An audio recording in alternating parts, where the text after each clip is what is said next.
President Donald J. Trump with all the rights and privileges appertaining thereunto.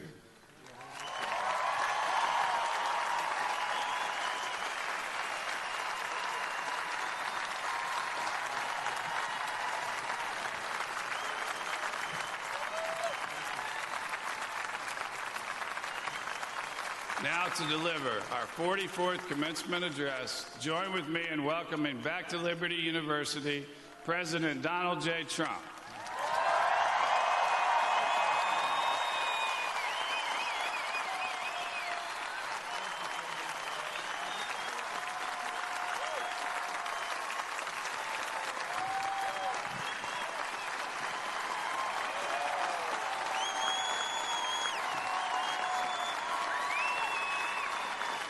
Thank you very much, everybody. And congratulations to the class of 2017. That's some achievement. This is your day, and you've earned every minute of it. And I'm thrilled to be back at Liberty University. I've been here, this is now my third time, and we love setting records, right? We always set records. We have to set records. We have no choice. It's been a little over a year since I've spoken on your beautiful campus, and so much has changed. Right here, the class of 2017, dressed in cap and gown, graduating to a totally brilliant future. And here I am, standing before you as President of the United States. So I'm guessing there are some people here today who thought that either one of those things, either one, would really require major help from God. Do we agree? And we got it. But here we are celebrating together on this very joyous occasion. And there's no place in the world I'd rather be to give my first commencement address as president than here with my wonderful friends at Liberty University. And I accepted this invitation a long time ago. I said to Jerry that I'd be there. And when I say something, I mean it.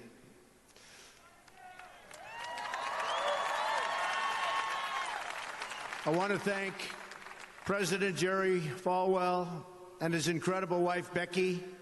Stand up, Becky. For their kind words, their steadfast support, and their really wonderful friendship.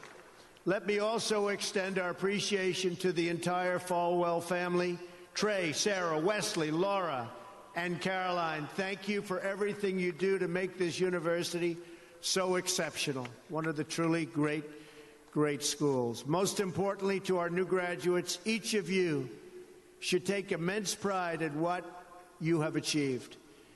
There's another group of amazing people we want to celebrate today, and they are the ones who have made this journey possible for you. And you know who that is? Nobody. You forgot already. You're going to go out. You're going to do whatever you're going to do. Some are going to make a lot of money. Some are going to be even happier doing other things. They're your parents and your grandparents. Don't forget them. You haven't forgotten yet, have you? Never, ever forget them. They're great. And especially this weekend, let's make sure we give a really extra special thanks to the moms. Don't forget our moms, because graduates, today is your day. Today is your day. But in all of this excitement, don't forget that tomorrow is Mother's Day, right? I had a great mother. She's looking down now, but I had a great mother. I always loved Mother's Day. We're also deeply honored to be joined by some of the nearly 6,000 service members, military veterans, and military spouses who are receiving their diplomas today. Would you please stand? Please stand. Wow.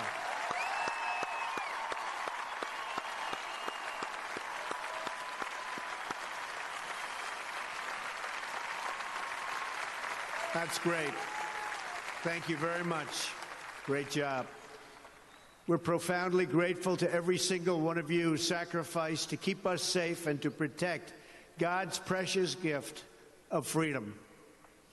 It is truly a testament to this university and to the values that you embrace that your graduating class includes so many patriots who have served our country in uniform. Thank you very much.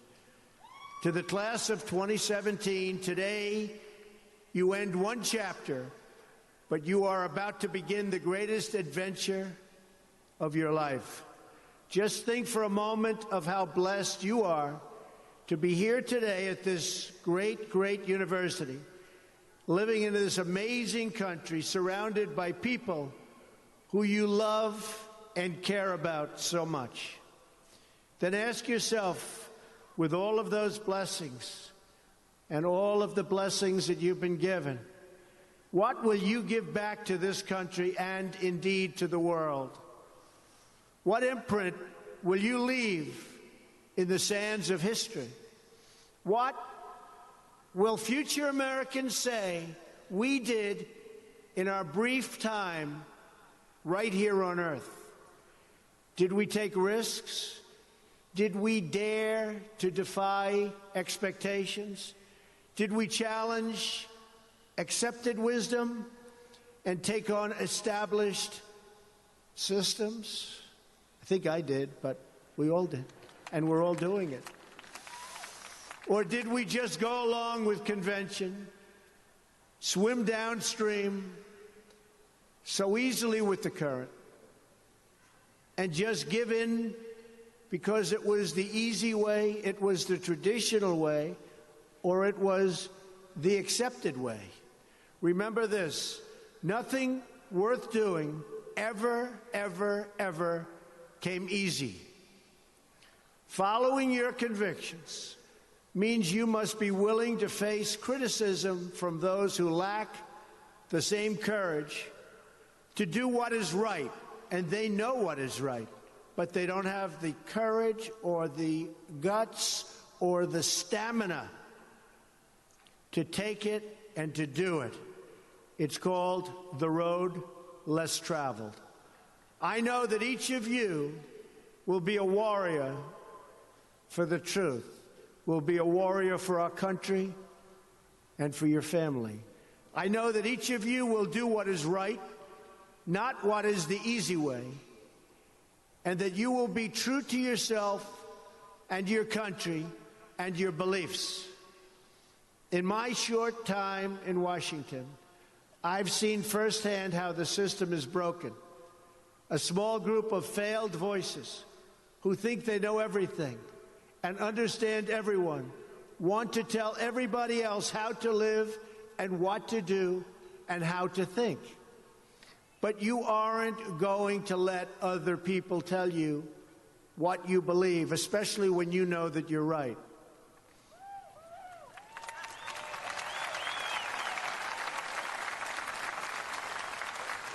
And those of you graduating here today who have given 500,000 hours of charity last year alone, unbelievable amount of work and charity, and few universities or colleges can claim anything even close.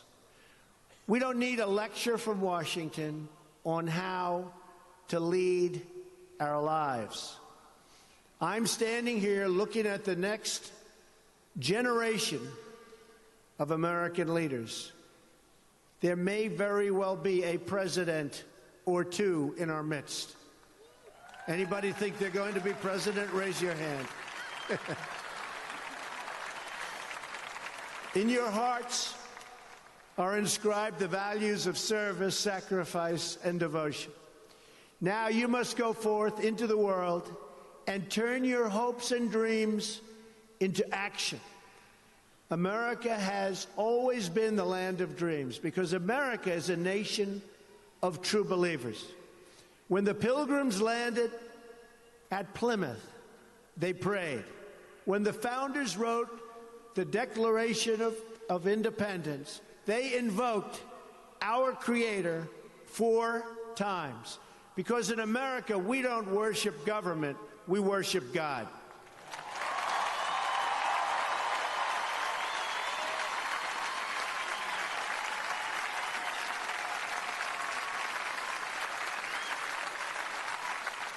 That is why our elected officials put their hands on the Bible and say, "So help me God," as they take the oath of office. It is why our currency proudly declares, "In God we trust." And it's why we proudly proclaim that we are one nation under God every time we say the Pledge of Allegiance.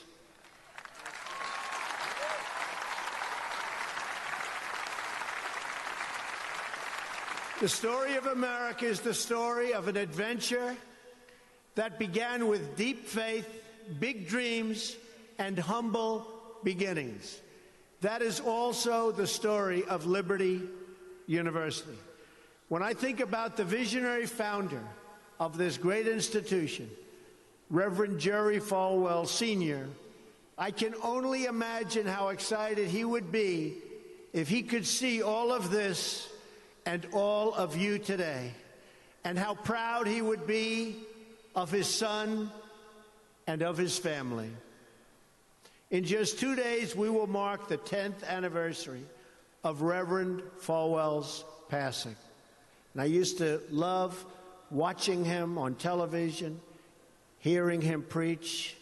He was a very special man. He would be so proud, not just at what you've achieved, but of the young men and women of character that you've all become. And Jerry, I know your dad is looking down on you right now, and he is proud. He is very proud. So congratulations on a great job, Jerry. Reverend Falwell's life is a testament to the power of faith to change the world. The inspiring legacy that we see all around us in this great stadium. This is a beautiful stadium, and it is packed. I'm so happy about that. I said, how are you going to fill up a place like that? It is packed, Jerry. In this beautiful campus and in your smiling faces, but it all began with a vision. That vision was of a world-class university for evangelical Christians. And I want to thank you because, boy, did you come out and vote, those of you that are old enough. In other words, your parents. Boy, oh boy, you voted. You voted. No doubt many people told him his vision wasn't possible. And I am sure they continued to say that so long after he started. At the beginning with just 154 students. But the fact is, no one has ever achieved anything significant without a chorus of critics standing on the sidelines explaining why it can't be done. Nothing is easier or more pathetic than being a critic, because they're people that can't get the job done. But the future belongs to the dreamers, not to the critics. The future belongs to the people who follow their heart no matter what the critics say, because they truly believe in their vision. At Liberty, your leaders knew from the very beginning that a strong athletic program would help this campus grow so that this school might transform more lives. That is why a crucial part of Reverend Falwell's vision for making Liberty a world-class institution was having a world-class football team, much like the great teams of Notre Dame. Great school, great place. In fact, Vice President Mike Pence is there today, doing a fabulous job, as he always does.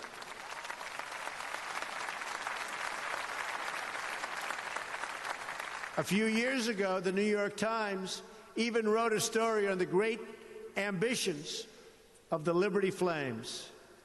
That story prompted a longtime president of another school to write a letter to Jerry. It's a letter that Reverend Falwell would have been very, very pleased to read. Jerry tells me that letter now hangs in the wall in the boardroom of your great university. It came from the late Father Theodore Hesburgh, who was the beloved president of the University of Notre Dame 35 years ago. Like this school's founder, he was a truly kind-hearted man of very, very deep faith. In the letter, Father Hesburgh recalled that Notre Dame's own meteoric rise from a small Midwestern school to a national football powerhouse. And then he wrote something so amazing and generous. He wrote, "I think you are on that same trajectory now, and I want to wish you all the best and encourage you from the starting and from being able to start very small and arriving in the big time. Thanks to hard work, great faith, and incredible devotion, those dreams have come true. As of February of this year, the Liberty Flames are playing in the FBS, the highest level of competition in NCAA football." Don't clap. That could be tough. Don't clap. That could be tough. I'm a little worried. I don't want to look at some of those scores here. Jerry, are you sure you know what you're doing here? Those other players are big and fast and strong, but I have a feeling you're going to do very well, right? From the most humble roots, you've become a powerhouse in both education and sports. And just wait until the world hears the football teams you'll be playing on your schedule starting next season. President Falwell gave me a list of some of those schools, the ones you're going to be playing 2018. Would you like me to read the names? Just came out. Would you like to hear them? I'm a little bit concerned. UMass, Virginia, Auburn. Jerry, are you sure you know what you're doing? Jerry, Auburn. I don't know about that, James. This could be trouble, Jerry. Rutgers, Old Dominion, Brigham Young, Army. I might be at that game. Who am I supposed to root for? Tell me. I don't know. That's a tough one, Jerry. I don't know, Jerry. I'm going to have to think about that one, Jerry. Buffalo, Troy, Virginia Tech. Oh, no, Jerry. Ole Miss. And Wake Forest. Those are really top schools. That's maybe in 4 or 5 years I'll come to a game, right? You'll build it up. Well, good luck. The success of your athletic program arriving on the big stage should be a reminder to every new graduate of just what you can achieve when you start small, pursue a big vision, and never, ever quit. You never quit. If I give you one message to hold in your hearts today, it's this: never, ever give up. There'll be times in your life you'll want to quit, you'll want to go home. You'll want to go home perhaps to that wonderful mother that's sitting back there watching you and say, "Mom, I can't do it. I can't do it." Just never quit. Go back home and tell Mom, Dad, I can do it. I can do it. I will do it. You're going to be successful. I've seen so many brilliant people. They gave up in life. They were totally brilliant. They were top of their class. They were the best students. They were the best of everything. They gave up. I've seen others who really didn't have that talent or that ability, and they're among the most successful people today in the world because they never quit and they never gave up. So just remember that. Never stop fighting for what you believe in and for the people who care about you. Carry yourself with dignity and pride. Demand the best from yourself and be totally unafraid to challenge entrenched interests and failed power structures. Does that sound familiar, by the way? The more people tell you it's not possible, that it can't be done, the more you should be absolutely determined to prove them wrong. Treat the word impossible as nothing more than motivation. Relish the opportunity to be an outsider Embrace that label. Being an outsider is fine. Embrace the label, because it's the outsiders who change the world and who make a real and lasting difference. The more that a broken system tells you that you're wrong, the more certain you should be that you must keep pushing ahead. You must keep pushing forward. And always have the courage to be yourself. Most importantly, you have to do what you love. You have to do what you love. I've seen so many people, they're forced through lots of reasons, sometimes including family, to go down a path that they don't want to go down, to go down a path that leads them to something that they don't love, that they don't enjoy. You have to do what you love, or you most likely won't be very successful at it. So do what you love. I want to recognize a friend who is here with us today, who can serve as an inspiration to us all. Someone who doesn't know the meaning of the word quit. Real champion. A true champion. Both on the field, off the field. He's a Hall of Fame quarterback for the Buffalo Bills. Really a good friend of mine, an amazing guy. Jim Kelly. Where's Jim? He's here someplace. Where's Jim? Stand up, Jim. What a great man. Jim Kelly. He was tough.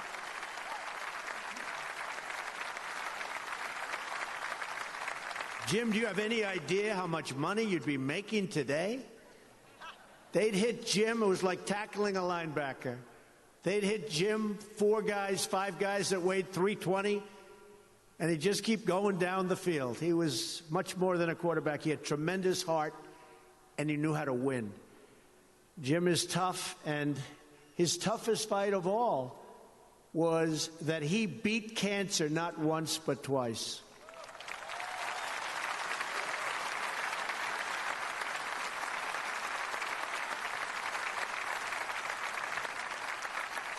And I saw him and his incredible wife as they were in a very low moment. Jill, very, very low moment. And it was amazing the way they fought. It didn't look good. I would have said, maybe it's not going to happen. But there was always that hope because of Jim and Jim's heart. But I want to just say it's great to have you here today, Jim. And these people are big, big fans. And if you could get a young version of Jim Kelly, you'll be beating a lot of teams, Jerry. So, interestingly, though, I said, I wonder what Jim's doing here. His daughter, Erin, crosses the goal line to you and today with you. So, Erin, stand up. Where are you, Erin? Where is Erin? Congratulations, Erin. Congratulations. Graduating from Liberty. Great choice. Thank you. Liberty University is a place where they really have true champions. And you have a simple creed that you live by, to be really champions for Christ. Whether you're called to be a missionary overseas, to shepherd a church, or to be a leader in your community, you are living witness of the gospel message of faith, hope, and love. And I must tell you, I am so proud as your president to have helped you along over the past short period of time. I said I was going to do it, and Jerry, I did it. And a lot of people are very happy with what's taken place, especially last week. We did some very important signings. Right, James? Very important signings. America is better when people put their faith into action. As long as I am your president, no one is ever going to stop you from practicing your faith or from preaching what's in your heart.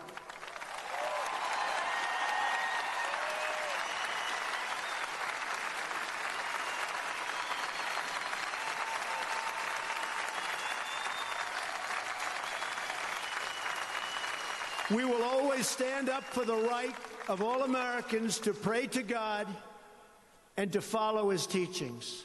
America is beginning a new chapter. Today, each of you begins a new chapter as well.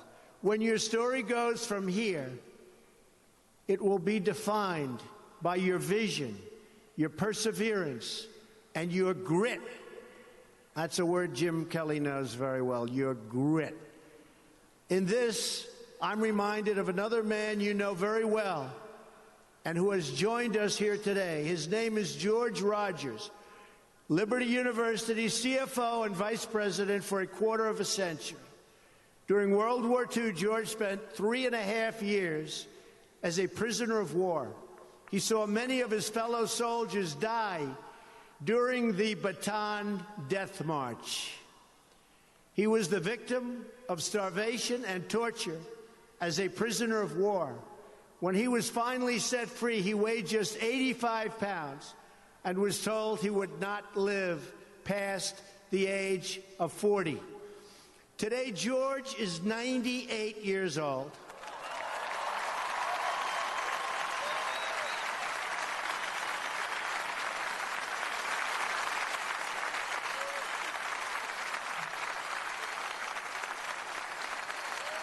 Great.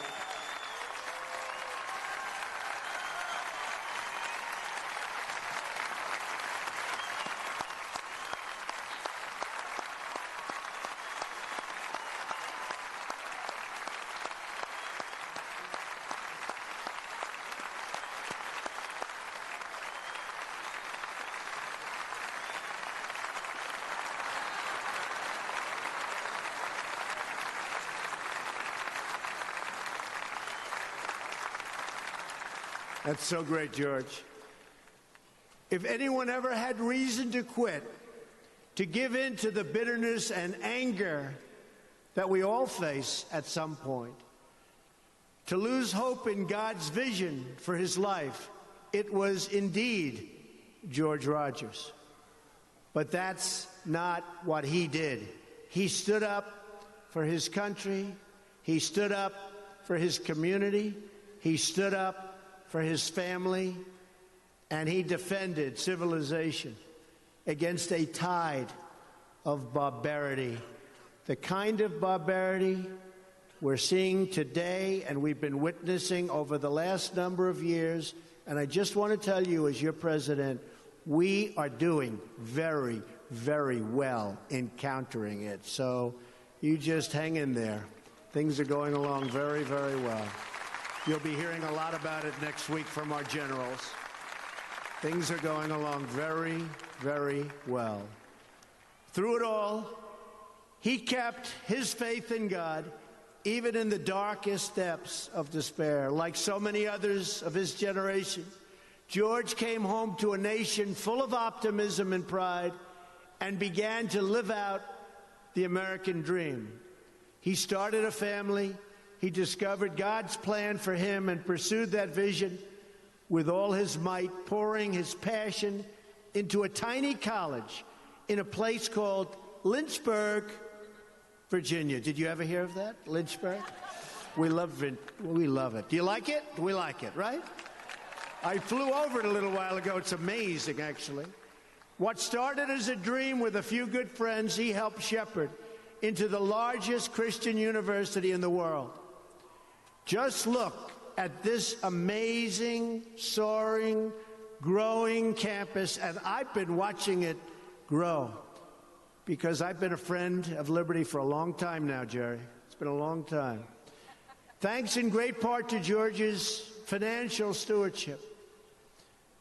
Hundreds of thousands of young hearts and souls have been enriched at Liberty and inspired by the Spirit of God. George, we thank you, and we salute you, and you just stay healthy for a long time, George. Thank you.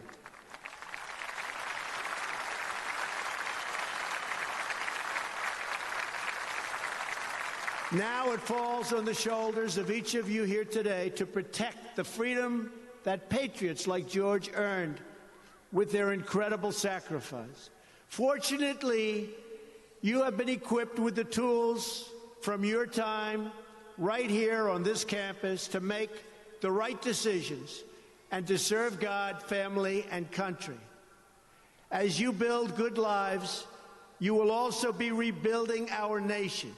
You will be leaders in your communities, stewards of great institutions, and defenders of liberty. And you will be great mothers and fathers and grandmothers and grandfathers, loving friends and loving family members. You will build a future where we have the courage to chase our dreams no matter what the cynics and the doubters have to say.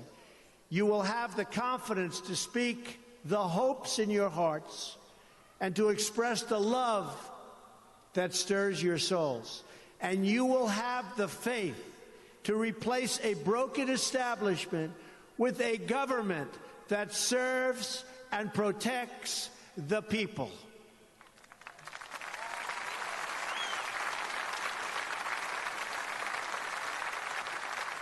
We must always remember that we share one home and one glorious destiny. Whether we are brown, black, or white, we all bleed the same red blood of patriots. We all salute the same great American flag. And we are all made by the same Almighty God. As long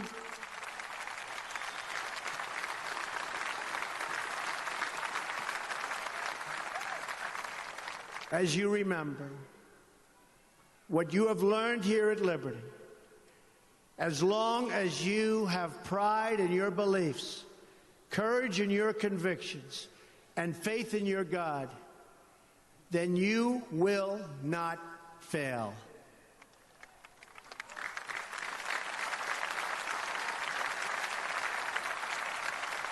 And as long as America remains true to its values, loyal to its citizens, and devoted to its Creator, then our best days are yet to come. I can promise you that.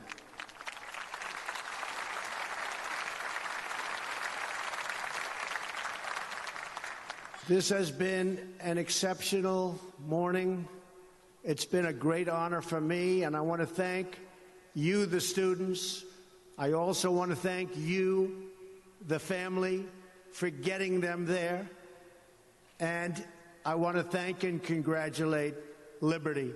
May God bless the class of 2017. May God bless the United States of America.